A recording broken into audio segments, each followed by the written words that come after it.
Bom dia, boa tarde, boa noite a todos.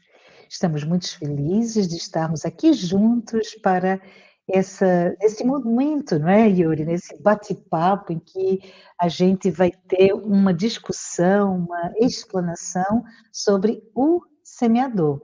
Quem é o semeador? O que é que ele fez e por que é importante a gente aprender com essas parábolas de Jesus? O nosso convidado, que é mais que um convidado, é da casa. Yuri, você já está aqui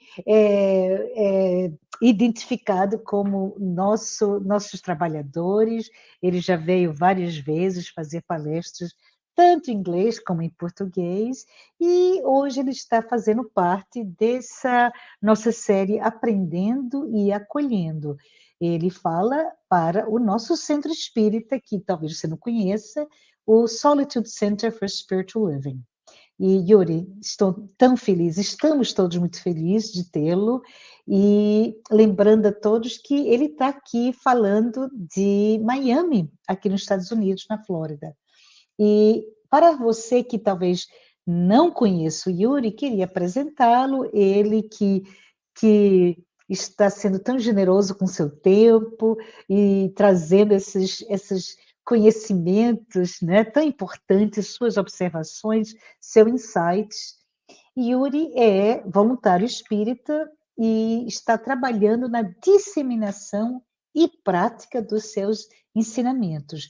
Ele é membro do Centro Espírita Conscious Living Spiritist Group em North Miami, na Flórida, e profissionalmente Yuri é psicólogo clínico.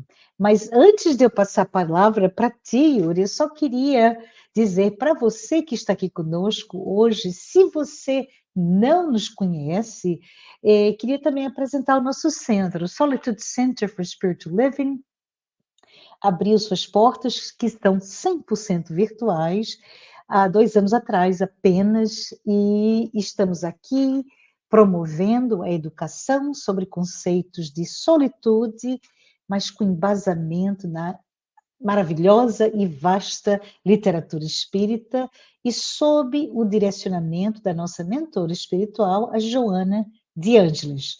Esse nosso centro, só para dar um pouquinho uma pincelada da nossa história, foi iniciado no momento em que todos nós tivemos que passar pelo isolamento social, né, durante a pandemia, e dentro daquele momento em que nos aprofundamos nos estudos online, através da tecnologia que nos é dada até hoje, e começamos a estudar, fundamos um grupo de estudo, outro grupo de estudo, e acabamos decidindo fazer a abertura de um centro espírita com os fundadores espalhados pelo mundo afora.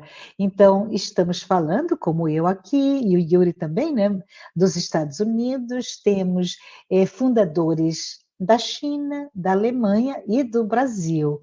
Olha para isso, Yuri, somos realmente internacionais. Mas, bom, vou passar para ti a palavra, Yuri, eu vou para os bastidores e pediria para, quando você encerrar, fazer uma oração para a gente sair com o coração bem cheio de luz, tá bom? Então, até logo e até mais. Olá, bom dia, boa tarde, boa noite, seja de onde você está nos assistindo e da forma que você está nos assistindo. É sempre um prazer enorme poder estar aqui contribuindo, sempre um prazer enorme poder estar aqui falando do Espiritismo, falando um pouquinho mais dessas lições que já perduram tantos séculos e milênios e foram trazidas ainda de outra forma para a gente compreender melhor com o Consolador Prometido, que já está quase nos seus 200 anos aí, o nosso querido Espiritismo. E a palestra de hoje, ela é intitulada O Semeador. Nós vamos entender um pouco mais sobre o semeador, nós vamos entender um pouco mais sobre a questão dos terrenos e a questão da semente. O semeador e a parábola, começando aqui com a parábola do semeador, ela é uma parábola, diria assim, de uma importância tão grande que ela aparece em Mateus, em Lucas 8 e em Marcos capítulo 4. Eu trouxe especificamente aqui Mateus capítulo 13 e nós vamos ler aqui o que se fala dessa parábola.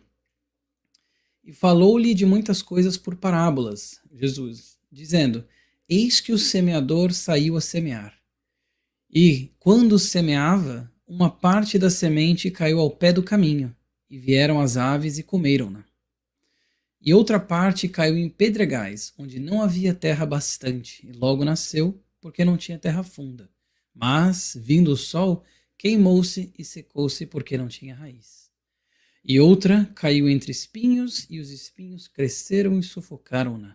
E outra caiu em boa terra, e deu fruto, um a 100, outra a 60, e outro a 30.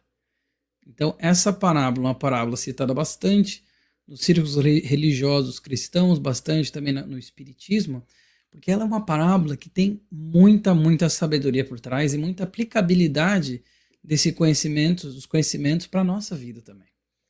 Então, agora pegando cada trechinho aqui, e inclusive ele termina dizendo que o significado da parábola é o quê? Que uma parábola é uma alegoria, né? São utilizados objetos, enfim, coisas materiais, mas para às vezes dizer coisas que não são materiais. No caso aqui, a semente é a palavra de Deus. Nós vamos ter aqui em Lucas, capítulo 8, versículo 11. E então, vamos agora pegar aqui, destrinchar essa parábola e entender o que é falado de cada uma dessas partes. Pulando a frase inicial do semeador, vai dizer o seguinte: quando semeava, uma parte da semente caiu ao pé do caminho, e vieram as aves e comeram-na. Aí vai ter uma explicação aqui no versículo 19. Ouvindo alguém a palavra do reino e não a entendendo, vem o maligno, que em outros livros até fala-se o diabo, e arrebata o que foi semeado no seu coração. Este é o que foi semeado ao pé do caminho. Ou seja, pé do caminho diz uma coisa assim, meio que ao léu, uma coisa assim, um terreno meio que sem muita preparação. E a semente simplesmente fica ali ao pé do caminho, vem as aves, que é uma coisa de fora, e come aquela semente. E aquela semente, então, ela não é introjetada e não cria raízes no solo para crescer. Lembrando que a semente é a palavra de Deus. Então, agora olhando para a outra ocorrência das sementes. E a outra parte, ou seja, as outras sementes, caiu em pedregais, onde não havia terra bastante, e logo nasceu, porque não tinha terra funda. Mas vindo o sol, queimou-se e secou-se, porque não tinha raiz. Então, essa parte vai ser explicada o seguinte: o que foi semeado em pedregais é o que ouve a palavra e logo a recebe com alegria.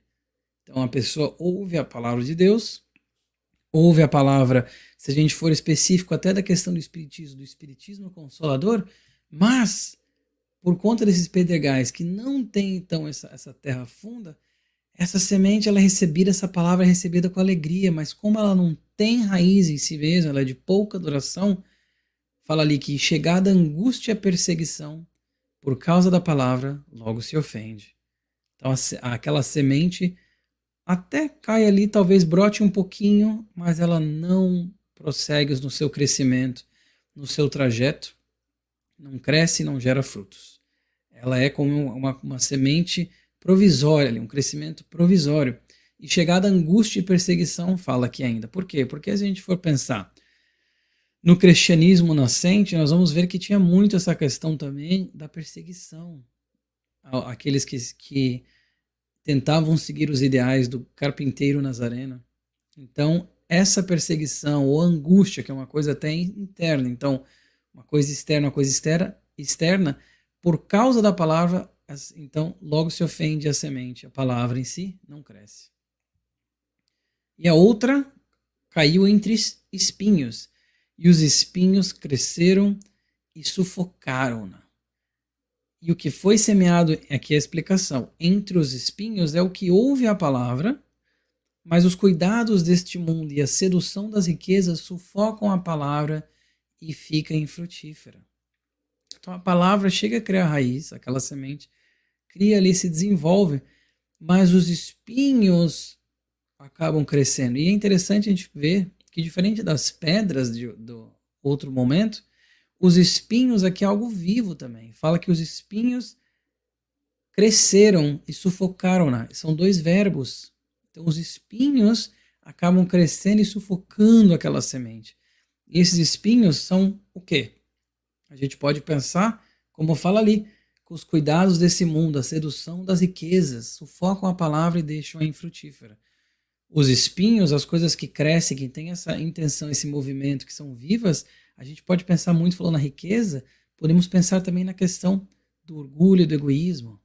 E como que isso funciona, como é que essas coisas às vezes vão crescendo e nós, a soberba, as coisas, os sentimentos inferiores vão crescendo e eles fazem o quê? Sufocam a semente, sufocam a palavra de Deus, que está tentando criar raízes e crescer no nosso íntimo.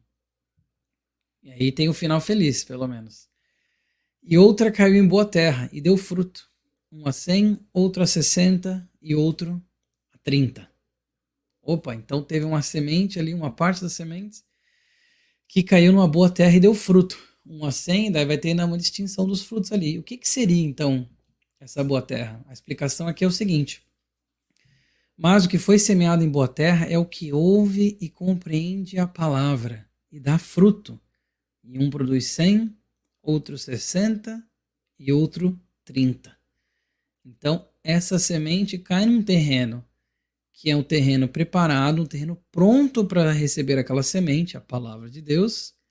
Então, quando cai nesse terreno, a semente cresce, cria as raízes, desabrocha, cumpre a sua meta ali então de ser o quê? De ser árvore, de ser gerar os seus frutos, cumprir essa função que ela tem.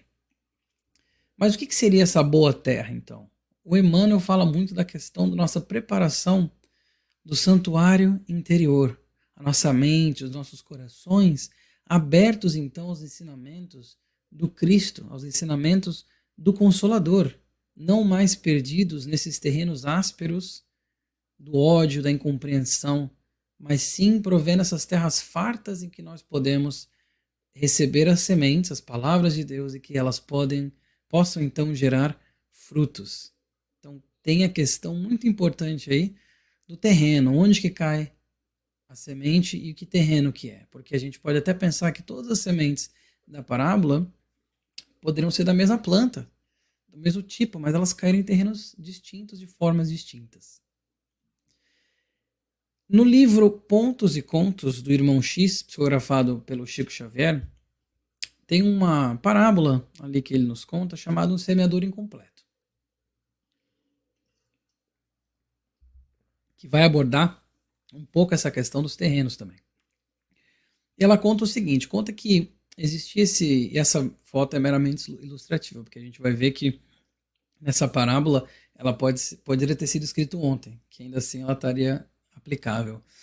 Mas eu conto o seguinte, desse cristão, desse homem, que era inteligente e sincero, que ele sempre estava obstinado, sempre estava muito empenhado em semear a palavra do Senhor, com S maiúsculo, do Senhor, de Deus. Era um excelente conversador, ensinava sempre, conduzia com lógica, espalhava tesouros verbais. Mas, no entanto, por mais que ele espalhava esses tesouros verbais, ele via-se incompreendido pela gente, pelas pessoas, pelos seus ouvintes. No fundo, ele fazia o quê? Ele exaltava o amor, falava do amor, mas ele, acima de tudo, ele queria ser amado.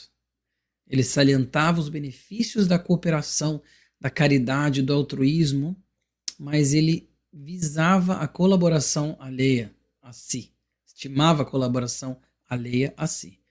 Sorria, contente ao receber o título de orientador, de mestre, super eloquente, mas dificilmente utilizava o título de irmão.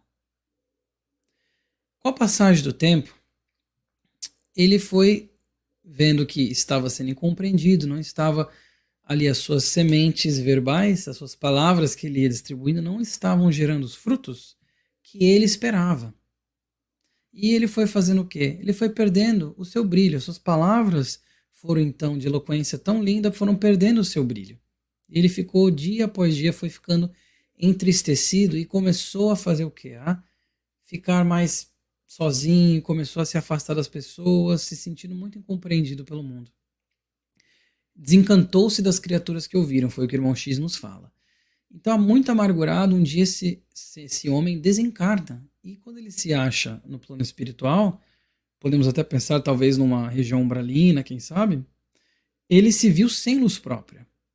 E não estava entendendo, porque ele tinha sido leal a si próprio, tinha sido sincero nos seus pontos de vida e faltava aquela luz. Então um dia ele estava cansado de sofrer, e ele faz uma oração ao nosso mestre, amigo de todas as horas. Jesus vem ao seu encontro no plano espiritual e pergunta para ele, depois que ele fala tudo o que aconteceu, Jesus pergunta para ele: que missão desempenhaste entre os homens? E esse homem vai dizer o seguinte: gastei dezenas de anos, tal qual o semeador da sua parábola, mestre, mas só colhi ingratidão. E Jesus olha para ele com um olhar de amor e fala assim: se atiraste tantas sementes a esmo, que fazias do solo? Que dizer do lavrador que planta desordenadamente, que não retira as pedras do campo, que nem socorre o brejo infeliz? É fácil espalhar as sementes. A preparação do solo, porém, exige cooperação direta do servo disposto a contribuir com o próprio suor. Que fizeste em favor dos corações que converteste em terra de tua semeadura? Então, olha, Jesus chamando a atenção para ele de que, por mais que ele se via na função de semeador, espalhando as sementes como o semeador da parábola, ele não fez nada com o solo, ele não se atentou ao solo. E o semeador, então, fica ali até um pouco intrigado e fala: mas, mestre, não falastes nada sobre o solo, os cuidados com o solo, em tua parábola.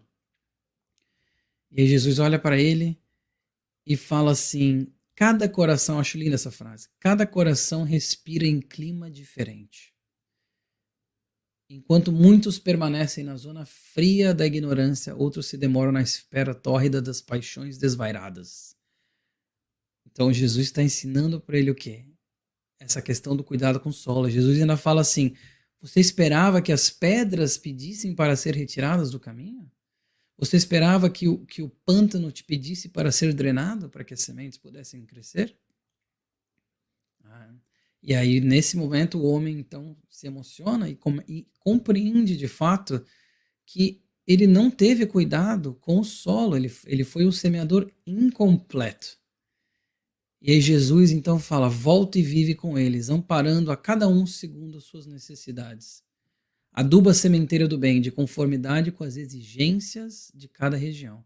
Olha só, aí Jesus fala para ele: porquanto és semeador incompleto. Espargiste as sementes, mas não consultaste as necessidades do chão. E aí diz o irmão X que esse senhor, aprendendo a lição, então ele encarna e, numa encarnação nova, faz muito cuidado, presta muita atenção com o solo e não só com as sementes que ele espalhava tão bem, apesar das suas atitudes, do que ele esperava ser um pouco diferente, distoante da parábola de fato, se torna então um verdadeiro cuidador do solo. E aí atenta ao solo, e também que nós possamos tirar dessa parábola a necessidade de prepararmos o solo. Entender, como Jesus falou, que a pedra não vai pedir para ser retirada, o pântano não vai pedir para ser drenado, os espinhos não vão pedir para ser cortados. Nós é que temos que ter atenção com o solo quando vamos espalhar as sementes. Agora nós vamos para o Evangelho segundo o Espiritismo. E no canto superior direito da tela eu gosto de colocar nos meus slides a fonte, para que a pessoa que gostar pode ir lá pesquisar o livro e ver por si mesmo. Falando então do semeador, porque nós temos aqui a frase, que é uma frase que muitas pessoas às vezes passam batido, né? Eis que o semeador saiu a semear, que é a primeira frase da parábola, daquela passagem. A gente se atenta muito ao solo, às sementes, mas tem nessa frase muita sabedoria. eis que o semeador saiu a semear. Então nós vamos destrinchar essa frase em 3 elementos, 3 componentes, e a gente vai entender com o olhar do Espiritismo o que cada um desses quer dizer. O primeiro deles é o semeador. Na verdade, o eis é o primeiro elemento, se a gente for pensar de uma forma bem minuciosa, porque é uma coisa de continuidade. Eis que. Então já tinha algo anteriormente, o semeador, então saiu a semear. Mas o semeador, quem que é o semeador? Eu botei entre aspas ali. Será que somos todos nós? Porque às vezes a gente está falando da palavra de Deus, nós estamos pensando que o semeador é somente aqueles, como o semeador incompleto da parábola do irmão X, que o semeador é somente aquele que está pregando a palavra de Deus. Só aquele que está vindo aqui dar uma palestra, falando de espiritismo, ou que dá uma psicografia, ou que faz parte de uma doutrinação, até um passe, e na verdade vai muito além disso. Todos nós somos semeadores e existem muitas formas da gente semear. Nós vamos ver algumas dessas formas. Mas é importante a gente começar a entender que a palavra de Deus, ela não é semeada, apesar do nome ser palavra, não é semeada somente através do modo verbal. Existem outras formas também de semear a palavra de Deus e que nós todos somos semeadores. Inclusive uma frase que alguns historiadores discordam que foi dele mesmo, mas aquela frase de Santo Agostinho que fala, pregue alguma coisa assim, pregue sempre o evangelho e, se necessário, use-se de palavras. Ou seja, semeando a palavra de Deus, pregando as vontades do nosso Senhor através de ações, de atitudes. E essa é uma forma de nós nos enxergarmos e adquirirmos a responsabilidade de que todos nós somos semeadores. No capítulo 17 do Evangelho segundo o Espiritismo fala sobre o dever, então. Vai dizer o seguinte: o dever é a obrigação moral da criatura para consigo mesmo, primeiro, e em seguida, para com os outros, ou seja, a lei de sociedade. O dever é a lei da vida. Ele se encontra nas mais ínfimas particularidades, como nos atos mais elevados. Desde um olhar pode ser uma semeadura, uma palavra pode ser uma semeadura, um grande gesto pode ser uma semeadura, mas mais que isso, e o Espiritismo felizmente nos ajudou muito a entender os mecanismos do pensamento. Nós vemos que a todo momento pensamos e os nossos pensamentos têm muita força.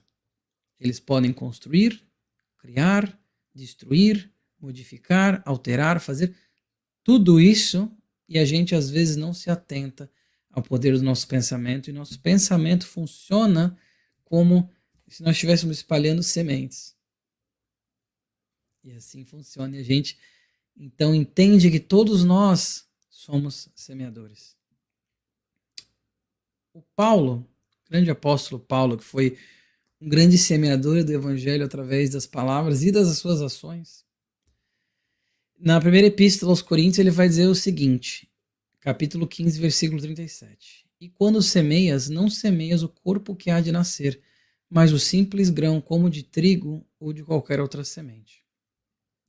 Uma das várias interpretações que a gente pode ver disso aqui é essa questão de que você não vai semear algo pronto, você não vai semear a árvore pronta, você não vai semear a palavra de Deus esperando que ela já vai chegar naquele terreno como uma árvore robusta, cheia de frutos, porque você vai semear a semente. Nós vamos semear, e semeamos a todo momento, as sementes. E ele dá o exemplo ainda de um simples grão, como de trigo ou qualquer outra semente. Então, nós vimos sobre o semeador. Agora vamos entender um pouco sobre o saiu. O verbo saiu. Um dos verbos, né? Que o semeador saiu, certo? Saiu quer dizer o quê? Por que Jesus falou isso? Porque o semeador não ficou da sua casa sentadinho lá, jogando as sementes pela janela só. Ele saiu a semear. Sair, então, quer dizer trabalhar. Essa proatividade, não passividade. Fazer uso do nosso livre-arbítrio. Saiu passa essa mensagem mais profunda ainda de que existe uma mudança de local. A gente vai de um lugar para o outro. Saiu. E foi lá fora. E foi num local que não é confortável. Foi lá na chuva, ou talvez no sol, talvez com a ventania. Foi fora. Saiu. O semeador saiu. Como nós também devemos ficar atentos que quando nós vamos sair a semear, esse sair com uma semeadura desse tipo, ele é opcional. Da mesma forma que a semeadura é opcional quando a gente fala da questão das ações diretas, das palavras, mas a colheita é obrigatória. E é cada um conforme os seus atos. O Leon Denis, na questão de livre-arbítrio, uma das coisas que ele fala que é legal, nós vamos ver mais, ele fala que a alma é senhora de seus atos. Todos nós somos autores das nossas próprias histórias, que nós já viemos, escrevendo há muitas encarnações. No livro O Problema do Ser, do Destino e da Dor, o Leon Denis ele vai dizer o seguinte: a liberdade é condição necessária da alma humana, que sem ela não poderia construir seu destino. Esse é o capítulo 23, chamado livre-arbítrio. Ele vai falar dessa questão da liberdade sendo essa condição necessária da alma humana, que ela precisa para construir o seu destino. O livre-arbítrio sendo essa ferramenta que nós adquirimos e conseguimos conquistar através das nossas evoluções, nossas reencarnações múltiplas, e nós temos como utilizar isso. Tanto que a parábola, ela fala que o semeador saiu a semear, não fala e o semeador foi forçado a semear. E o semeador foi pego pelo braço e forçado a tirar as coisas. Não. Já tem uma denotação aí mesmo de livre-arbítrio nessa frasezinha tão pequenininha. E o Leon Denis vai continuar falando o seguinte: elevemo-nos, pois, à consciência do nosso papel e fim, e seremos livres. Livres das algemas da fatalidade enganadora.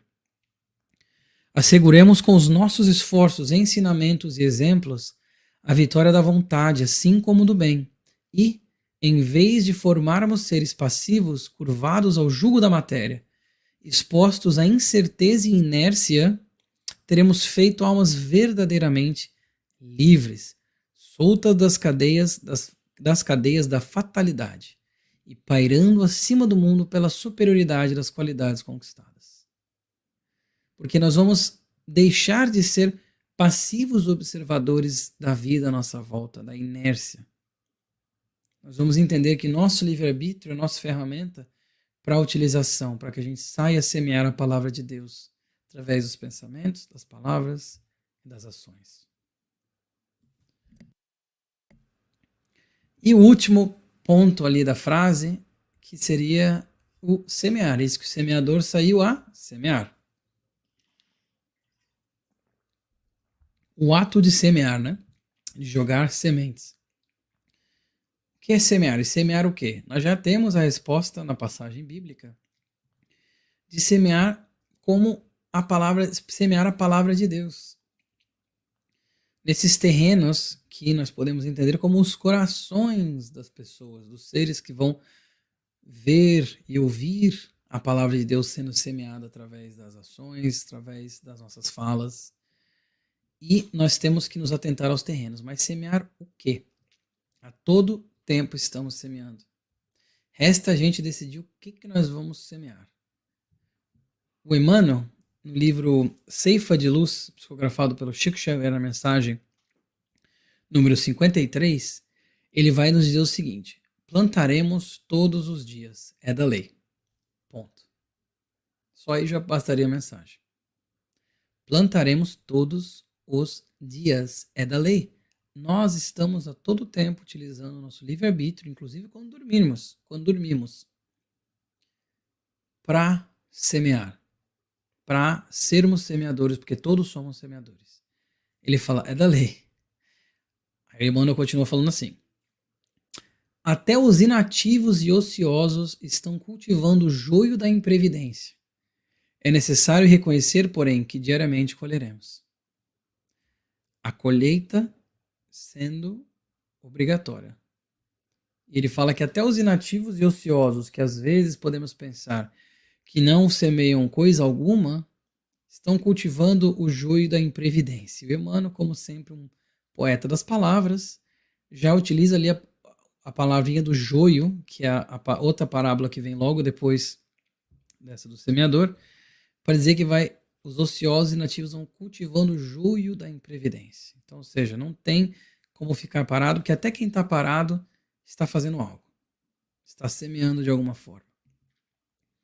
E a importância do que nós estamos semeando e como estamos semeando, eu tenho uma parábola rapidinha para contar, que sobre como as sementes, às vezes, né, se espalham de uma forma que a gente tem que ter muito cuidado, a gente tem que ter responsabilidade.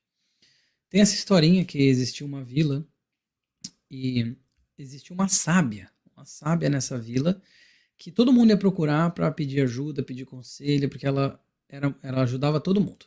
E aí, um dia, uma moça que era muito adepta à maledicência, gostava de fofoca, gostava de espalhar tudo sobre todo mundo, ela sentiu uma vontade de se melhorar e ela falou que não quero mais ser da fofoca, não quero mais buscar isso, vou falar com a sábia, o que eu posso fazer? Ela chega lá, então ela fala com a sábia e fala, o que eu posso fazer? Minha língua é muito solta, eu acabo utilizando-me muito da maledicência, espalhando mentiras sobre as pessoas, ou falando mal dos outros, causando intriga com as minhas palavras. O que eu posso fazer? Que exercício você me recomenda para eu poder melhorar isso? E a sábia fala, olha, eu tenho um exercício para você, mas tem que confiar no que eu vou te falar. Tá certo. Eu quero que você passe ali no campo, eu quero que você recolha penas de vários animais. Recolhe as penas todas que você achar, coloca elas todas dentro de um saco bem grande. E quando você fizer isso, a moça, tá bom. E depois, quando você fizer isso, eu quero que a segunda parte, você vai subindo ali na montanha que a gente tem na nossa vila ali, você vai lá no topo, num dia que estiver ventando muito, você vai pegar esse saco e vai soltar todas as penas lá de cima. E depois você volta aqui. A mulher ficou sem entender, a mulher mais jovem ficou sem entender, mas falou, ela sabe, eu vou seguir o que ela está falando.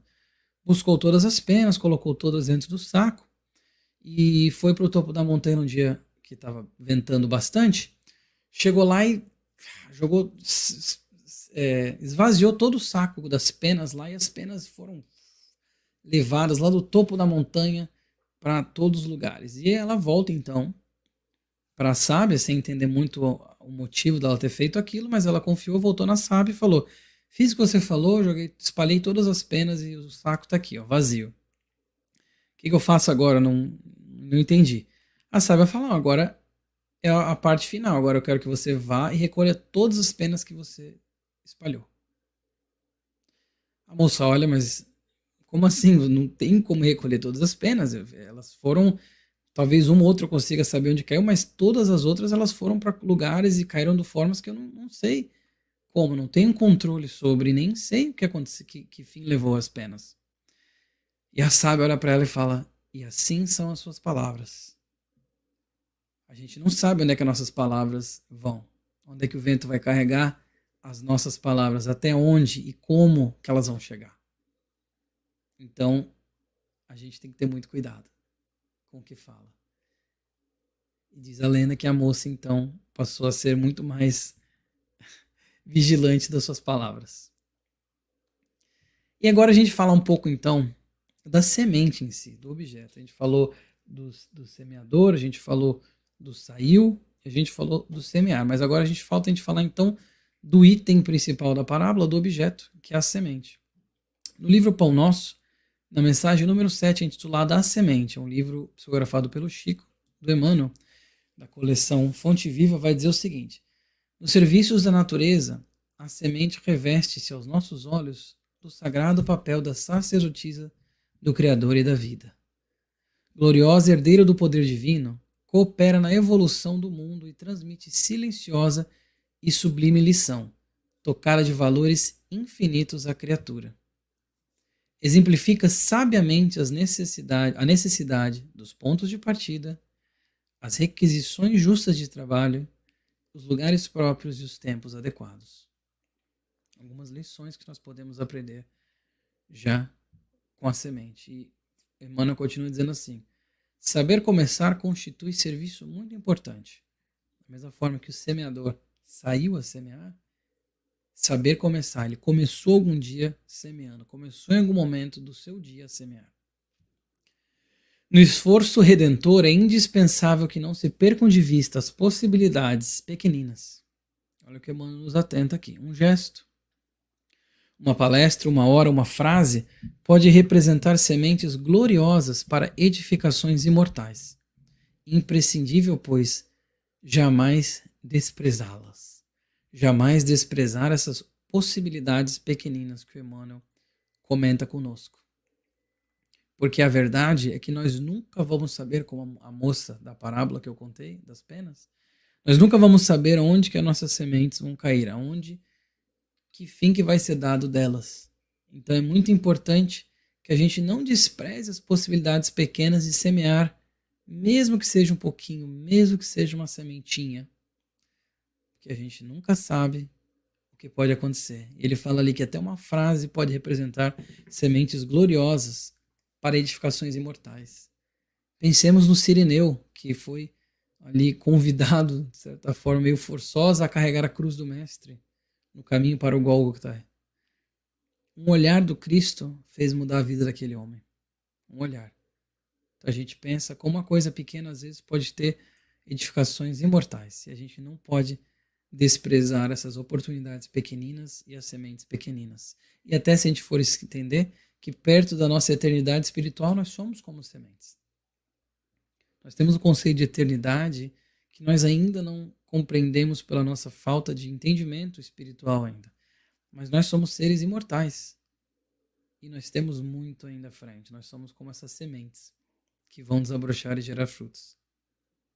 Então, uma das lições que a semente nos ensinou ali tem a ver com a paciência. A paciência.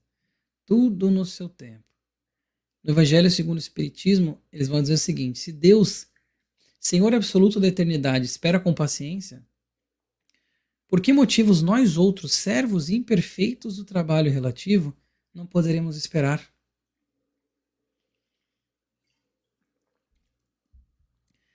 Se até o Senhor absoluto da eternidade espera pela nossa evolução, por que nós não podemos ter mais paciência, cultivar a paciência? Não é a ociosidade, não é a passividade, a inércia, é a paciência.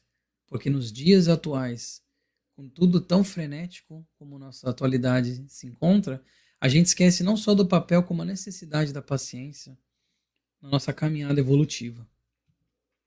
No Caminho, Verdade e Vida, a mensagem número 162, chamada Esperemos, o Emmanuel vai dizer o seguinte: cada coisa deve vir a seu tempo, a semente lançada à terra fora da estação não germina. Para a gente entender a questão do tempo também. E de ter paciência, porque o tempo, muitas vezes, a gente quer que seja o nosso tempo, as coisas, que as sementes germinem, mas é no tempo de Deus. A gente tem que entender e compreender isso. A gente não vai sair lá fora amanhã, plantar uma sementinha no terreno, no jardim, e tentar voltar o dia seguinte achando que já virou uma árvore. A gente sabe que tem um tempo. A Joana de Ângeles, ela fala uma frase bonita sobre a paciência, que ela fala: a paciência é a virtude que te auxiliará na conquista dos bens do corpo, da alma e da sociedade. A paciência também é uma caridade. O Evangelho segundo o Espiritismo vai nos dizer, é um instrumento da vida para o serviço da perfeição. No Pensamento e Vida do Emmanuel, gravado pelo Chico, capítulo 25, chamado Tolerância, fala o seguinte: Deus não reclama da semente a produção imediata da espécie que corresponde. Dá-lhe tempo para germinar, crescer, florir e frutificar. E assim também Deus faz conosco. Nos dá o tempo para que nós germinemos. Olha que mensagem bonita. Para a gente ter mais paciência e entender que tudo vem no seu tempo. Falando um pouco sobre as condições do terreno, como nós já vimos que é importante isso, no livro Entre a Terra e o Céu, que é um livro agora do André Luiz, psicografado pelo Chico Xavier, da coleção A Vida no Mundo Espiritual, o instrutor do André Luiz ali, ele fala que a semente ela precisa de condições específicas para evoluir e seguir o seu propósito. às vezes nos surpreendemos com a capacidade de crescer perante as necessidades. Então nós vamos entendendo isso, né? Que às vezes a gente se surpreende com a capacidade de crescer perante essas adversidades. E o Clarence ele vai dizer que a alma como a planta pode ressurgir em qualquer trato de solo, mas não seria justo relegar sementes selecionadas a terrenos incultos. Olha que legal. E a gente vê que muitas vezes a capacidade que a gente tem de crescer, ela só aparece quando vem a resistência. Ela só aparece quando vem algo que nos chacoalha, algo que nos faz com que a gente seja desafiado. Então, a gente pode pensar também na questão de muitas vezes em lugares onde não existe o amor, em que crianças que crescem às vezes em ambientes traumáticos, que depois vão se tornar cidadãos do bem, que vão semear o amor, que é o contrário do que eles receberam. Ou às vezes crianças em países muito pobres, que não têm condição de estudo, mas depois vão se tornar gênios nas suas áreas. Isso tudo são essas sementes que nós às vezes achamos que não vão crescer perante a adversidade, mas elas crescem. Quantos exemplos nós temos, inclusive se tratando do livro do André Luiz, essa coleção A Vida no Mundo Espiritual, de espíritos em guerra com o Cristo e com o nosso Pai. Parecem perdidos para a salvação, para a evolução, mas aí, debaixo daquela resistência, ainda assim, os espíritos do bem conseguem colocar as sementes da palavra divina e ajudam esses espíritos a darem a volta por cima. E no livro da Esperança, do Chico Xavier, psicografado pelo Chico, do Emmanuel, falando dos espíritas, né? O papel dos espíritas, a mensagem número 70, se chama Ser Espírita. Fala, o espírito é chamado à função da viga robusta, suscetível de mostrar que nem tudo se perdeu. Trabalha servindo, cônscio de que cada um de nós é o agente da propaganda de si mesmo, no trabalho da redenção humana, que não nasce da violência, e sim da verdade e do amor, no toque fraternal de espírito a espírito. À vista disso, se muito podes realizar a benefício do próximo por aquilo que sabes, somente conseguirás renovar os semelhantes por aquilo que és.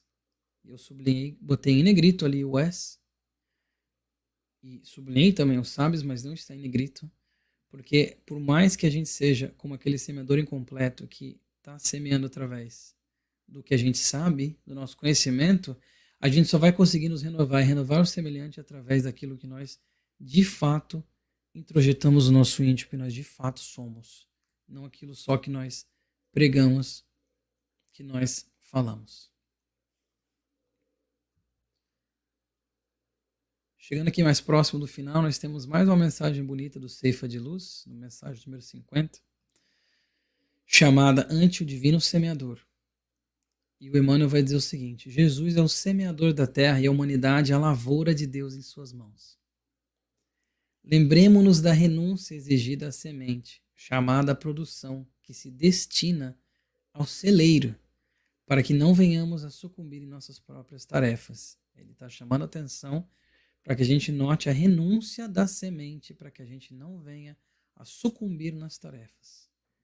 À frente do semeador sublime, Jesus, não esmoreças ante os pesares da incompreensão e do isolamento, das tentações e das provas aflitivas e rudes. E ele vai dizer sobre o sacrifício da semente, que ela sofre abandono e é sufocada pelo peso do chão. Sozinha e oprimida, desenfaixa-se das forças inferiores que a constringem. Vermes a atacam logo que desabrocha e depois das intempéries. Ou seja, a semente é relegada ao solo escuro, sozinha e oprimida ali, esmagada pelo peso daquele chão, que é muito maior do que o seu próprio peso. Ela consegue ali se desvencilhar daquelas forças, inclusive até a própria força da casca em si mesma, e vai ali vencendo a terra que tenta esmagar ela. E aí, quando ela está na terra ou até subindo, depois vem os vermes e atacam ela. E depois o vento, depois a chuva, depois a neve, depois todas as intempéries que acontecem. mas a semente consegue vencer firme e forte. E o Emmanuel vai dizer o seguinte: crê no poder divino que te criou para a imortalidade, no silêncio do trabalho incessante do bem a que foste trazido, ergue-te para a luz soberana, na certeza de que, através da integração com o amor que nos rege os destinos, chegarás, sob a generosa proteção do celeste pomicultor, à frutificação da verdadeira felicidade. Que nós então possamos introjetar essas lições, nós possamos então introjetar a palavra de Deus no nosso terreno, tentando sempre preparar os nossos corações e as nossas mentes para receber essa palavra e entender que nós também somos semeadores. Desejo a todos nós uma semana muito iluminada. Que assim seja.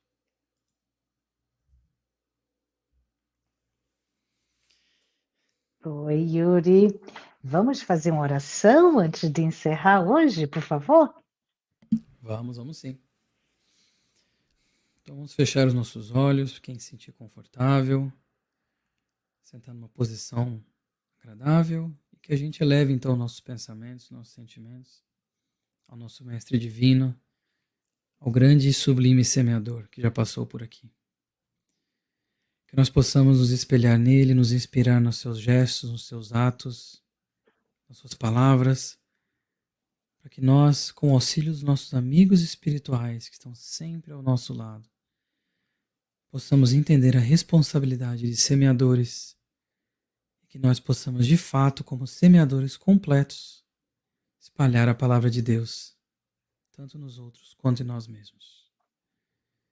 Que nós possamos vibrar muito forte pelo nosso mundo que tanto precisa da nossa ajuda, da nossa caridade. E continuemos caminhando firmes e fortes na nossa evolução espiritual. Que assim seja. Que assim seja. Então, até a próxima semana e até a próxima vez que nos veremos. Até logo, Yuri. Muito obrigada. Muito obrigado. Até a próxima.